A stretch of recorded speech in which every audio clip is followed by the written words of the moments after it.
All right. Well, hello, everyone. Welcome to another episode of Sales Pipeline Radio. Thank you so much for joining us. We are in our new format doing these live on LinkedIn Live. So, for those of you that are watching us in the middle of your workday, in the middle of March, in what is here in Seattle, a beautiful day. It is. I can just barely, Brandon. I can just barely tell. Like we might be getting to spring here in Seattle. It usually comes a little late. This part of the woods. But it's sunny and nice, and I'm here for it. So if you're watching live, thank you very much for doing so. If you're watching or listening on demand, thank you very much for following us. Continue to be excited about the audience that we're building around the Sales Pipeline Radio podcast. And if you like what you hear today, no pressure, Brandon, you will like what you hear over the past 240 or so episodes. Are all available up at salespipelineradio.com. We're featuring some of the best and brightest minds in B2B sales and marketing each week. Very excited today to have with us the co-founder, co-CEO of CoSell, Brendon Cassidy. Brendon, thanks for joining us today. Yeah, happy to join you. Thank you. So if the name sounds familiar, he has been associated with looks like about half of the companies in the sales and marketing technology space as an advisor, as a consultant. So excited to get your perspective. Maybe let's start there broadly. It's been a hell of a year as we come up on about almost a year since we all sort of went into our holes. Yeah. What's the last year been like for you? And what have you seen in the market that maybe the pandemic has changed, that things that maybe we can look forward to that'll be advantages moving forward? Yeah. The last 12 years have been much like the current real time now, which is I'm in my cottage in the backyard, working obviously remote from sort of the company that I work for as well as my clients.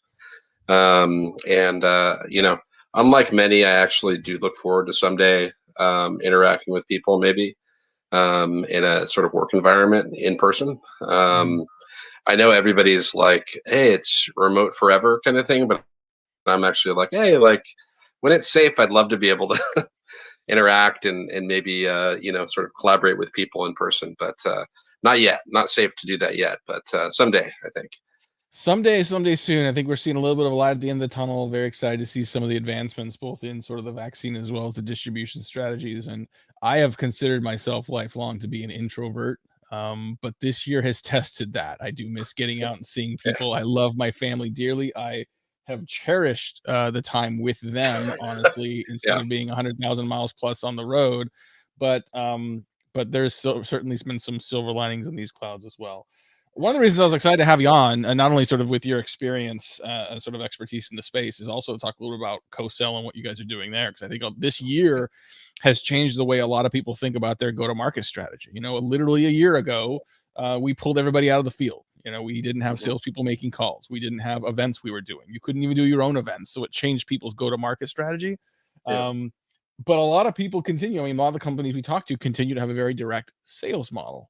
And it seems to me that one of the still underutilized go-to-market efforts is through partnerships. Talk a little bit about what you've seen in the market. Clearly, you've seen something similar, given what you're doing with CoSell. But talk about the why there and what opportunities you're seeing. Yeah, I think, as far broadly speaking, I think the shift in sales towards like inside, whatever you want to call it, inside sales models, I guess, has been ongoing for 10 years or more. Yeah. So I don't necessarily think, and obviously in a pandemic when everybody's working remote, like everybody is both a field sales and an inside sales person. Like you're a field of one essentially, and you're wherever you are, sort of hold up, whether that's a home office or whatever. But yeah, so I don't think any major shifts there. I think the shift away from traditional field sales has been going on for a long time, really longer than 10 years.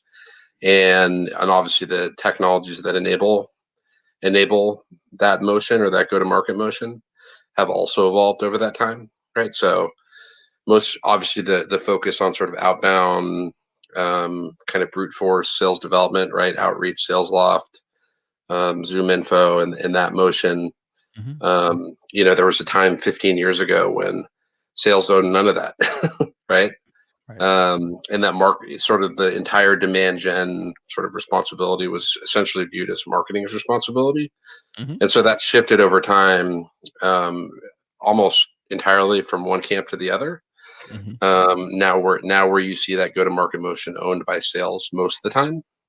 And so I've been personally for 10 years, honestly, to be frank, wanting to sort of solve this problem, which is the fact that introductions, referrals, relationships are the easiest way to go to market and get into accounts and Mhm. put your best foot forward. And generally speaking, nobody does it. And I've wanted to figure out a way for people to be able to do it. Maybe not all the time, but some, that should be core to how we go to market. That should be core to how we sell and market. And it's essentially been ignored. And that's it. For this is the one idea that I felt personally passionate enough about to commit all the way to. Yeah. That's here we are. Awesome. Talking today on Sales Pipeline Ready with Brendon Cassidy. He's the co-founder, co-CEO of cosell.io, and you can find him, believe it or not, at cosell.io. Why have Mhm. referrals been so difficult? Why has this been a perennial challenge for sales organizations, not just to do, but really do consistently at scale? Because I think there's a lot of different reasons why, but like certainly what first off, most salespeople don't really know how to play relationship angles, I'd say. So there's an art and a science to it, but like yeah, on some level it's as good as your network potentially, right? Or Mhm. your network or your Rolodex and the people that you know. And you very well may have the network to do it much more effectively than you do it, but you don't. I think generally Mhm. is the theme for most salespeople. Mhm. And I think we've sort of moved into this sort of like sort of separation of church and state model around sales, right? Where you have sort of the SDR demand gen side, and then you have the Right. sales side. Right. And the demand gen side is expected to fully book an AE's schedule. And the Mhm. AEs themselves don't do a lot of prospecting, right? So the concept of like a full stack account executive or a full stack salesperson has essentially gone out the window. Mhm. And I get it. And there certainly you should have a dedicated SDR organization, no doubt. That's table stakes, I think. But in that, salespeople most salespeople don't know how to play the angles. Most salespeople don't know how to look at an account and say, you used to work for Microsoft, right? And I want to get into Microsoft CRM organization, and how do I find not just find and identify the angles, but play them. Yeah. That could be a referral. That could be there's a lot of things that could be, but we don't do it, generally Mhm. speaking. And so like this is one small step in that direction, right? Which is saying, hey, like there are people around us that can get us that know our customers that Mhm. can introduce us to our customers. And if we're not doing that, we're not we're not doing our best. Period. Yeah. That's my opinion. So yeah. Well, and sometimes even something that's a good idea, we need a process, we need a system, we need a platform to help facilitate that on Mhm. a more consistent basis. Yeah. I think most good sellers I know have a system for prospecting, system for selling. And sometimes it comes down to a set of processes and checklists. Sometimes it's just a list of things you got to check off and do every day. And even the most successful people still need those reminders and that infrastructure around them to be successful at doing that. Yeah. I mean, I think that on some level, like prospecting can't just be a numbers game, Mhm. right? And when we say like every problem has a brute force solution, right, which is just more emails, more cold calls, whatever it Right, is, right, that's not true, right? And right. there's a cost to that. Meaning, like you look at you can only sort of inundate the market with your message so many times, right? In a sort of one to many approach. Mhm. And there's a huge advantage to saying, hey, like what is our absolute most strategic path into some subset, at a minimum, some subset of our customers. Yeah. And if we can up level our game there, meaning, hey, we know that we're getting into 20% of our deals through referrals. You're in a much better position in those deals vis-a-vis the competition, who is maybe in the door through a cold call or some other way. if you're in the door through an introduction, a qualified introduction from somebody that the prospect knows, Mhm. you have an inherent advantage from the word go. So Now, some people will use the term partner marketing and channel marketing interchangeably as if they're the same things. Can you talk a little bit about what you see as the difference between having sort of a partner sort of referral introduction approach and sort of what a lot of people think of as channel sales channel approach? yeah, I think I look at it as not necessarily not in maybe traditional terms around like sort of what is a partner strategy or what is a channel strategy, but I look at it as, there's so many of us, right? There's so many companies in the sales cloud or the marketing cloud or the support that really, literally, I mean, there's thousands, right? Mhm. And all of them have this similar, many have a similar go to market motion as we do, Mhm. right? They're trying to get to the same buyers with the same methods and all the rest, right? Mhm. And so the basic premise of co-sell is, hey, if I can find a company that has a parallel go to market motion with me, meaning they are selling to the same people I am, but Mhm. we're not competing against them, why would I not want to join forces with them Right. and say, hey, where can I help you? Where can I help you or get you into an account? And where can you get me into an account? Mhm. It's the lowest hanging fruit I can possibly imagine from a sales and marketing standpoint in the last 20 years. And we Absolutely. don't do it. And Yeah. so that's what we're trying to sort of automate that's how we think about it. We don't think about it in terms of partners. Mhm. We think about it in terms of people that have a similar go to market motion and a similar target buyer that we don't compete against. And if we can help them and they can help us, why are we not doing that? It's crazy. It is crazy. It's like Um, saying you're at house values and I'm at Zillow or whatever it is, right? I know I wanted to give you a house values wow. reference there, by the way. Homework. I bet you don't get that every day, by the way. No, So, do not. house values. By the way, house values. The amount of talent that came out of house values, crazy. Yeah. Like you can put the trajectory of like the Seattle tech scene, at least in the sales and marketing world. People coming out of house values went to Jobster, to Mhm. DocuSign, and a lot of these companies up there. So it's pretty Yeah. impressive. Anyways, I'll move Yeah. off that. But That's right. um, what was I saying again? Yeah, Well, but like you were just yeah, talking about but just like the importance of those, yeah, those co-sell opportunities, basically. exactly.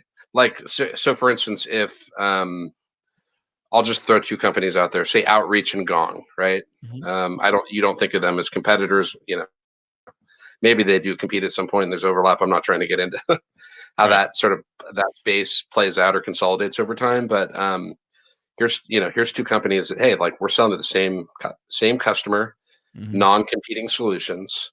So what if I could find out, hey, where do my prospective customers overlap with your existing and vice versa? Why would you Yeah. not do that? It's like, and the alternative is to say, you know what, I don't want to do that. Let's go send another 10,000 emails, right?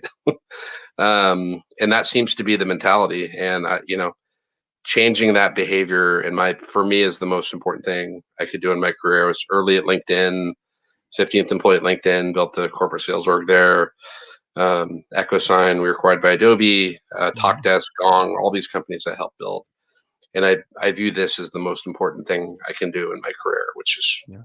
yeah, that's, not, I'm Yeah. not saying, I'm not guaranteeing my success in any way, but like it's ambitious, Yeah. so. Yeah. Boy, you got my brain thinking about the House Values alumni network now, right? Where you've got, it does seem like, well, what's interesting is there's a lot of people that have obviously moved on to great things. You've got Ian Morris, who's moved on to new companies. You've got Nikki Parek, who's running Supply, a great procurement as a service firm. You got Marina Zakugo, who was leading Real Self and helping them grow valuation for a while.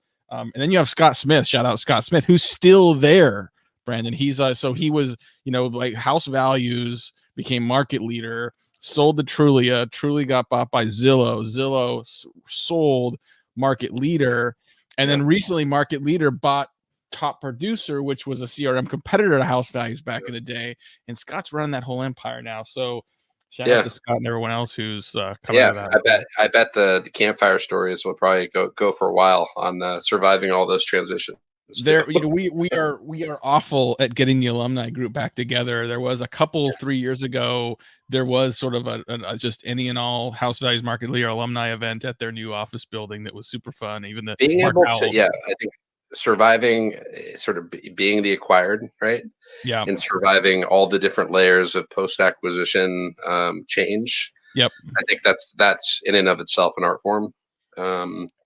But yeah, I mean, basically, it's the concept is really like there's a guy named Riley Devine, actually, that was at House Values when you were there. Who's one of my best friends. He worked for me at EchoSign. He's now the top rep at Outreach, and yeah, like and he's sort of been aligned with me that this has to happen. This idea, this product. Yeah. And part of our rationale for it, and talking to Riley years ago, is like, even if you just found one salesperson, right? Riley is at Outreach and he finds one rep at Gong, right? And they can find out where their overlaps are. Yep. Just 4 or 5 introductions and referrals into accounts and into deals. It's meaningful, right? Very meaningful. When you're playing at that level, right? And I think it's how do we move away from this brute force, let's just blast the world and scorch the earth mentality to sales and marketing, and start moving towards let's be super targeted and super strategic. And maybe we don't have to empty the holster every time we want to win some customers. We got just a couple more minutes here. By the way, I'm not a gun owner, so no, it's all good. No, I appreciate it. We got to wrap up here in a couple minutes with our guest today, co-founder, co-CEO, co-sell.io, Brendon Cassidy. And, we're talking about sort of just finding those couple of deals to sort of get things going. And, someone, let's talk about the chicken or egg scenario here, right? Like someone told me once partnerships don't create deals create partnerships. And I know a lot of people say, hey, let's work together. Let's do our account mapping. Let's come up with this great strategy of how we work together.